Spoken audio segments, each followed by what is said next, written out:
There are certain things that traditionalists want from economics. Of course, remembering that there are different types of economics, there is the actual economy, economic theory, as well as economic laws, such as the law of supply and demand. I'm not talking about such things here. What I am talking about is the demand that traditionalists should make of economics. Ironically, the first thing is something that many leftists would also support, that the economy exists to support us, people, and that we do not exist to support the economy. Well, where we part company is that we also believe that sometimes sacrifices must be made for the greater good of the economy, but not simply for profit or efficiency. Neither profit or efficiency are dirty words, but the economy should act as a mutual aid society, providing as many people as possible with an economic future. When sacrifices need to be made are when the economy changes and we need to change with it. But the two biggest demands that traditionalists make of the economy is 1, that it must produce wealth, and 2, that it must produce jobs. An economy that only creates wealth is not enough, nor is an economy that only creates jobs good enough.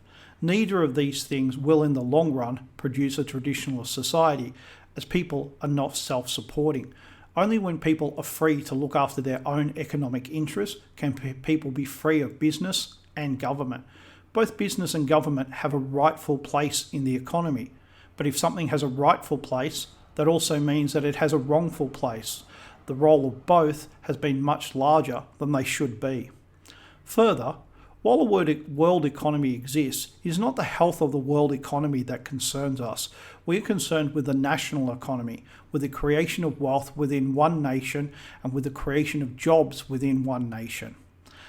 A man should be loyal to his people, to his nation, not to such abstract things as the world or even the economy, let alone such a thing as the world economy. That, of course, does not mean we wish ill upon others. We wish them luck with their economic endeavours, but not at our expense. That is why immigration should end when long-term unemployment exists. Immigration or unemployment, but not both. We also believe that employers and employees are on the same side. It is one of the great misfortunes of the current economic order that the two are so often set against each other. Management against the union and vice versa is a conflict we have heard before. But if a company goes out of business, how does that help its workers? Wouldn't it be better if in good times all employees got a bonus and in bad times they could work less hours or take a pay cut to keep the company in business? These things should be negotiated between management and the workers or the union if the workers want it. But it should be for a set period only, say 6 months, and then either the company is closed or a new negotiation takes place. Workers need to be protected from unscrupulous managers, but at the same time, they need to be able to protect themselves, and sometimes that means making sacrifices. In regards to bonuses, none should be paid when a company has not returned a profit. In the current economic, debt is seen as nothing to really worry about. But conservatives do not see debt in quite the same light. Debt needs to be paid, both for moral and economic reasons. It is immoral to take money with no intent or ability to pay it back, and that includes by setting up debt that will need to be paid for by future generations. War or other threats to national existence are good reasons to go into debt, large debt, even multi-generational debt. But normal economic life should not require that. In fact, it is a direct attack upon normal economic life, as it stops normal economic activity by making life more expensive. Debt, private, business and government should be undertaken for prudent reasons.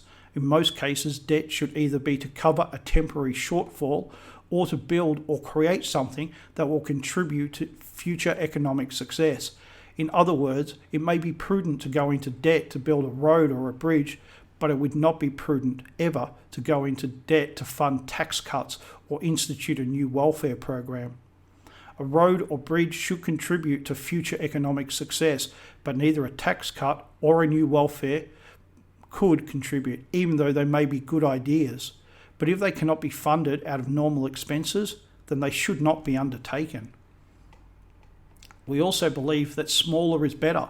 Large corporations have too much influence and they take wealth from communities and give them to others.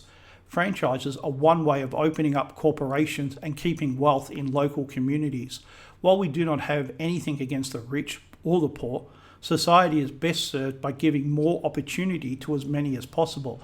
So a town full of small businesses owned by local people is better than a small town full of corporate brands. The first town will be richer as it provides more opportunity both for workers as they are supporting their own community and for upward advancement as it is possible to own your own business, something that in the second town has been destroyed, as how can a local business compete against a corporation?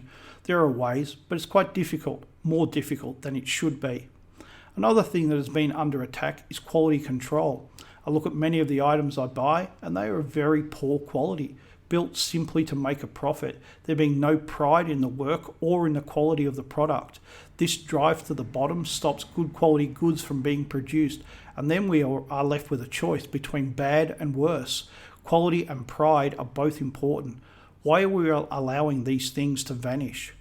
Traditionalists should believe and support the balanced society, the idea that we each have a rightful place and that we are important, not because we are vain, but because of the inherent value that we have because we exist. A traditionalist economy must seek to provide as many people as possible with the ability to start and raise a family, to build a decent life, and to support the national interest, to be mutually supporting and not exploitative. Some may think these things are too hard, but they are our demands.